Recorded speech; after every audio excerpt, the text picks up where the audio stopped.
Hey, ladies and gents, it's Wiz here with the review of the LegionsCon exclusive Nymph and the Churel. It's not a two-pack, it's a single figure, but it contains a plethora of options if you want to create other figures, if you want to buy multiples. And since this is a LegionsCon exclusive, it has some exclusive parts. I don't want to say exactly which parts are exclusive to LegionsCon, but you can buy these figures, single pack from the Four Horsemen at storehorsemen.com at some point. I'm not sure if they're entirely sold out. When the Four Horsemen do exclusives at LegionsCon, they're really not really exclusives in that they were available for purchase after LegionsCon directly from the folks at LegionsCon, the exclusives themselves, the ones that didn't sell out at LegionsCon. So you could get them that way. And if you didn't, you would miss out on a few exclusive parts, but at some point you will be able to go to Store Horseman and pick up a figure. Sans the exclusive parts, but basically, you'll have a chance to have that. And if you want the extra parts, I always encourage you to get it on the Cabal and maybe do some trades or mixing and matching, get involved with folks. But it's a single figure with plenty of options, plenty of cool options. So you can mix and match to your heart's content. And I know a lot of people that were super excited about these that immediately went home and started, bought multiples and started customizing them. Israel Meharala, for one, has been really excited about this body and this build and this color because he wanted to make Aztec female customs using 3D printed heads. And so he bought up a bunch of these, and we've already started to see customs coming out of that. The best part of this is that if you like the Nymph, say, or if you like the Churel, you can get two of these figures and mix and match parts and have both. Or if you just want to do your own thing, there's an extra orc head that comes with this set. There's an extra undead that comes with this set, so you can do a zombie, right? And just a lot of cool parts that allow for endless possibilities. The one that I'm showing here is I don't know if it's the Nymph or the Churel or what it is, but that's the way it was configured coming straight out of the package with this head, and it is just absolutely gorgeous. I love that monochromatic look with the gray, kind of the gray scale all the way across. It's kind of like watching an old-time black and white movie, but I put together this shepherd staff.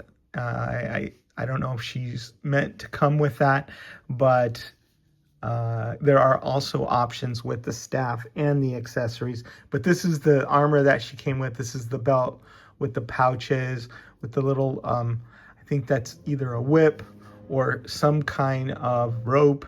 And then the little animal skulls and the chain hanging off her belt.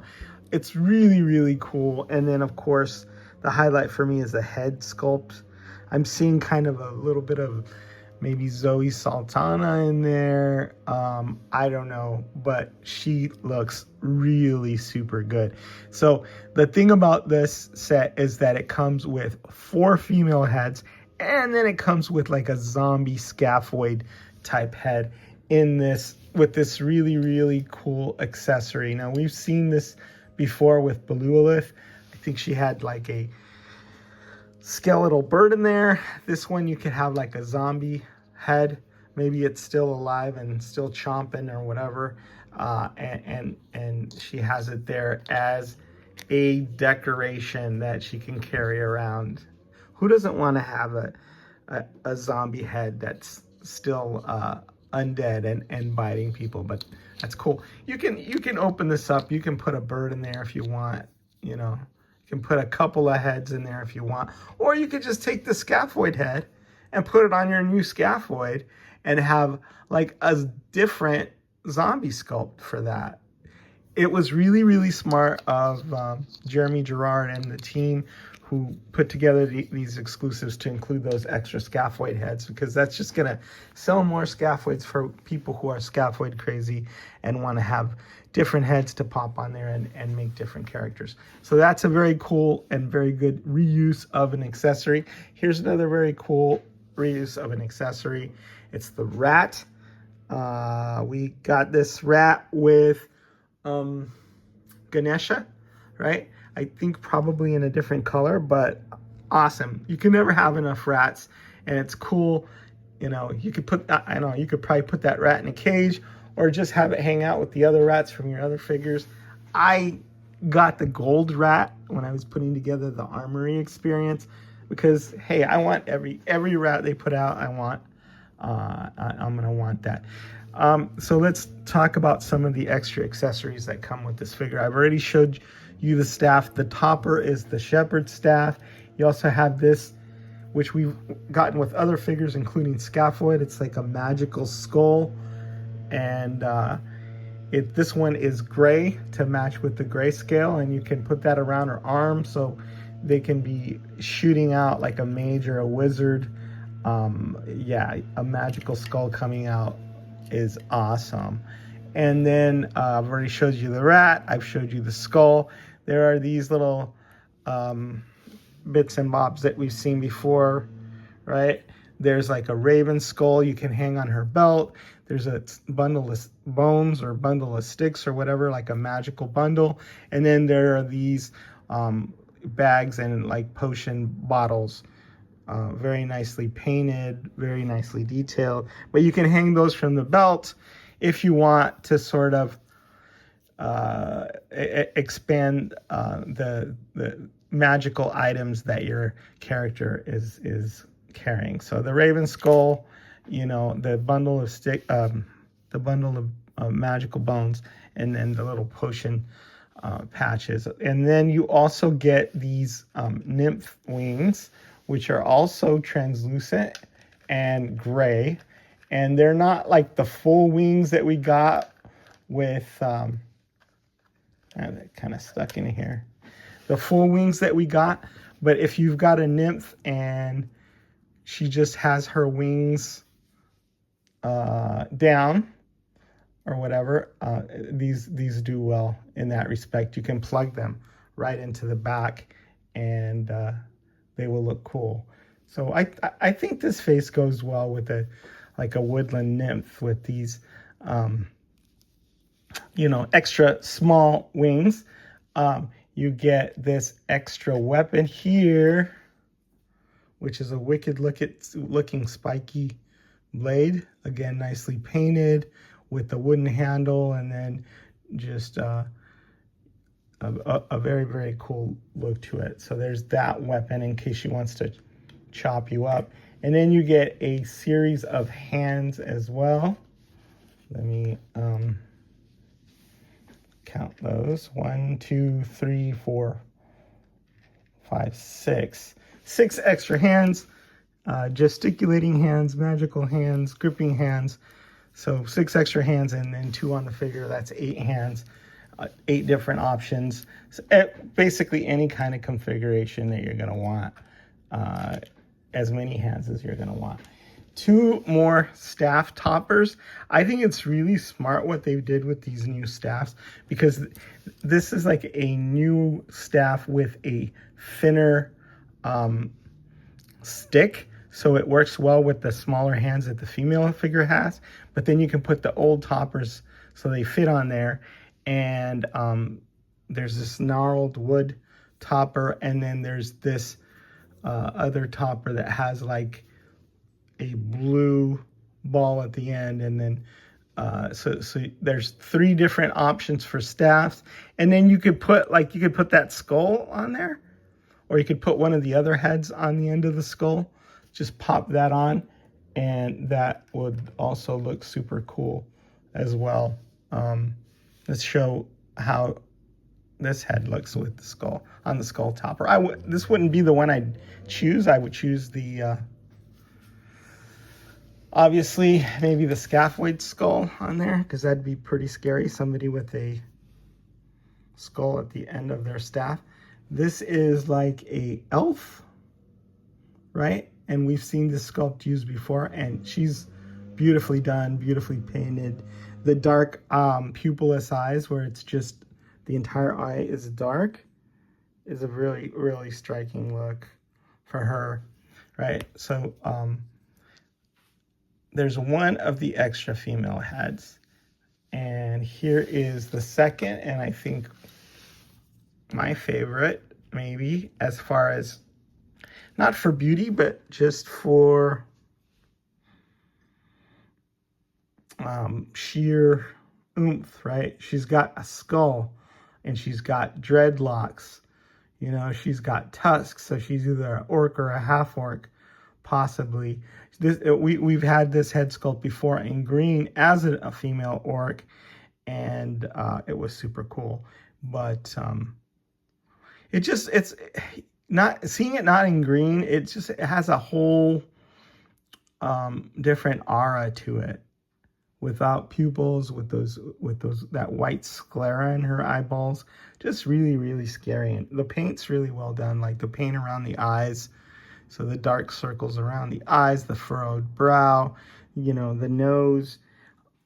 A really, really good job on this head. And this is a head that I think we've only gotten once or twice before, so I think that one would be greatly in demand. So orc female head, regular female head, I don't know, glamorous elf head, and then this one, which is kind of undead, like a Beowulf type. I think this is Beowulf type head, but it's got white hair, but you could take the hair off.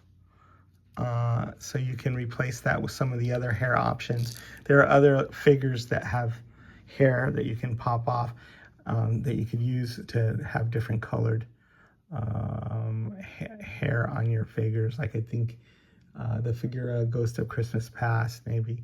But just look at, it's kind of a mixture of the grotesque and the beautiful at the same time, and the juxtaposition on the same face of kind of like the rotting flesh, you know, the rotting necrotic flesh, and then the beautiful features, the eyes, the lips.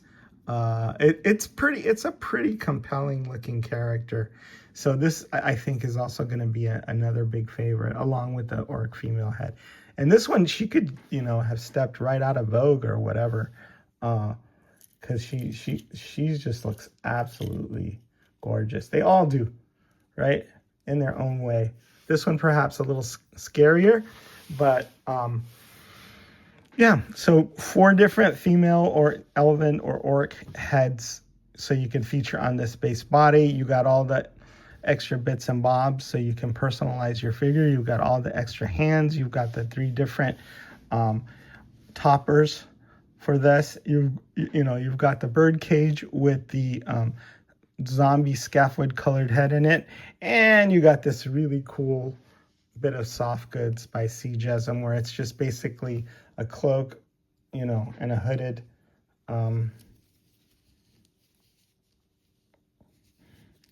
cloak. It's wired, right? And probably want to take the head off, right? Pop it on there, and then have that as an option. Let's try this one. You could have the hood over the head, right? You could have it hiding the head. You could have it like pulled back, but this looks super duper cool. I think it looks amazing. And kudos to the team at Four Horsemen Toy Design and Jeremy for thinking ahead, you know, the thoughtful mix of parts and accessories on this. And I don't know if they've sold out yet. Hopefully the exclusives haven't sold out, right? Let's show you what that topper looks like with the skull on top. Look at that incredibly spooky looking staff topper. That's the gnarled wood topper. And then we have this other topper for like a classic looking mage. Yeah, congratulations to them. I think this is a really, really successful and well done and well thought out set of exclusives. And if you didn't get them at the con, don't worry, you know, they'll still be available, sans a couple of probably exclusive bits and bobs. But yeah, don't despair. Like I said, the exclusives that they do are exclusives in quotes because they give you plenty of very, very good opportunities to find those and get those elsewhere as well if you didn't get a chance to go to LegionsCon this year. Okay. Well, so that's it for this. It's the Nymph and the Churel exclusive set from LegionsCon 2025. Keep your eyes peeled because there, you know, will be more opportunities to get not the exclusive set, but a set that is pretty close to the exclusive. Is Dwiz signing out.